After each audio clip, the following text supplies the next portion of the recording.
दोस्तों, ट्रेंडिंग बीमारी के बाद मंकी पॉक्स के बाद और अगर वर्तमान में बात करें तो खसरा, ये सब बीमारी ऐसी हैं जो लगातार एक के बाद एक कहर के रूप में दिखाई जा रही हैं मेन स्ट्रीम मीडिया द्वारा। और अभी एक खबर बहुत ज़्यादा प्रचलन में काफ़ी पॉपुलर हो रही है। कुछ विशेषज्ञ हैं या सो कॉल्ड विशेषज्ञ वो कह रहे हैं कि खसरा से अभी देश उबर नहीं पाया है और उससे पहले एक और खतरा तैयार हो रहा है और भविष्य में भारत ने अगर एक गलती की, जो गलती एक्चुअल में भारत कर रहा है वो गलती यूं ही करता गया तो टाइफाइड का कहर पूरे भारत में बरप सकता है, कहर बरपा सकता है। उन्होंने समाधान के तौर पर बताया है कि टीकाकरण को लेकर के जिस तरह से अनदेखी भारत में की जाती है, इसी का खामियाजा उठाना पड़ेगा भारत को। और भी वैसे बहुत सारी बातें कही हैं, लेकिन उनकी इन बातों के पीछे कौन सा है घिनौना सच और कौन सी है साजिश, ये सब जानने का प्रयास करेंगे आज की इस वीडियो में। तो पूरी वीडियो देखते रहिएगा ताकि आपको ये आगे आने वाले टाइफाइड के नाम पर जो खेल रचा जा रहा है वो आपकी समझ में आए।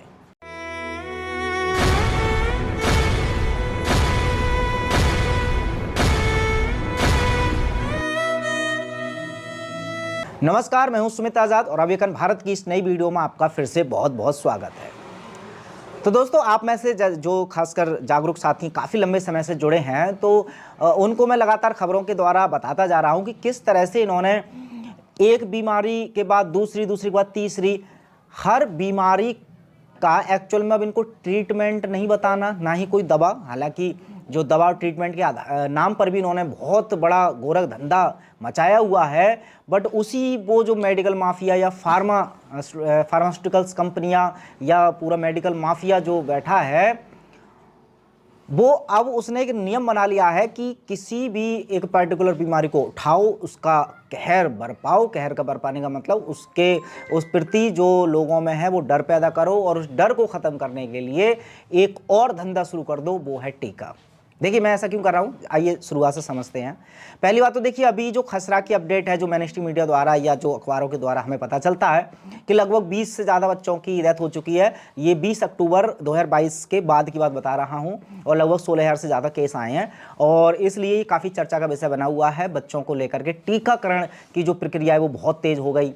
कुछ बच्चों ने तो हालाँकि ये टीका था ट्रेंडिंग बीमारी का, वो लगा ही लिया था जो 5 साल या 10 साल से ऊपर के थे, लेकिन जो छोटे छोटे बच्चे थे, अब उनको इस खसरा के नाम पर भी काफ़ी बड़े स्तर पर टीका लगाया गया। लेकिन अब ये जो टीका निर्माण कंपनियां या जो टीका को सुझाव देने वाले लोग हैं, हालांकि ये टीका कितना सुरक्षित है, कितना असुरक्षित है, कितना ये बचाता है या कितना और ज़्यादा खतरे में डालता है, वो भी हम वीडियो में धीरे धीरे जानने का प्रयास करेंगे।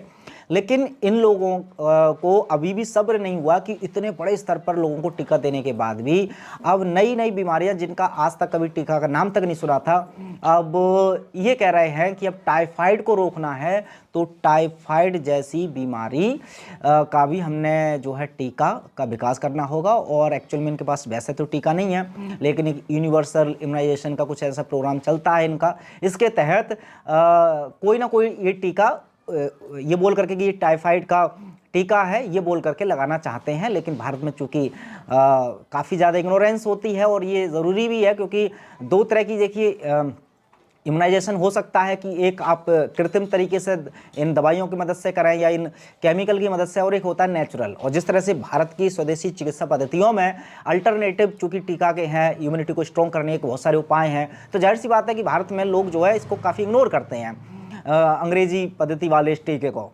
तो ऐसे में उन्होंने बयान दिया है कि जो टीका लोग नहीं लगवा रहे हैं, अनदेखा कर रहे हैं भारत में, उनको टाइफाइड के कहर का सामना करना पड़ेगा।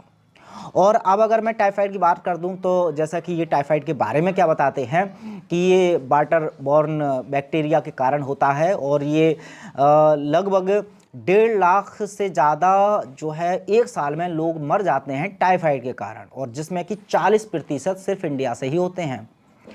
और ये सब इसलिए हो रहा है क्योंकि भारत में खासकर सबसे ज़्यादा इग्नोर किया जा रहा है टीका। तो ले दे करके इनकी बात आती टीका पर ही है कि यदि भारत में टीका बहुत तेज़ी से हो रहा होता और या हो जाए तो उनको बचाया जा सकता है। लेकिन अब यहाँ पर जिस तरह से ये जिस टीके को अमृत समझ रहे हैं या बताने का प्रयास करते हैं बार बार अलग अलग बीमारियों का एग्जाम्पल लेकर के, वहीं जब टीका के परिणाम देखने को मिल रहे हैं। खासकर अभी देखिए जो अचानक सडन डेथ हो रही है लोगों की, कि खाते पीते नाचते गाते अचानक से ऐसे मौत हो रही हैं कि स्वस्थ आदमी भी को भी हार्ट अटैक आता है, ब्लड खून में धक्का जम जाते हैं तो ब्लड क्लाउटिंग वगैरह ये सारी चीज़ें होती हैं।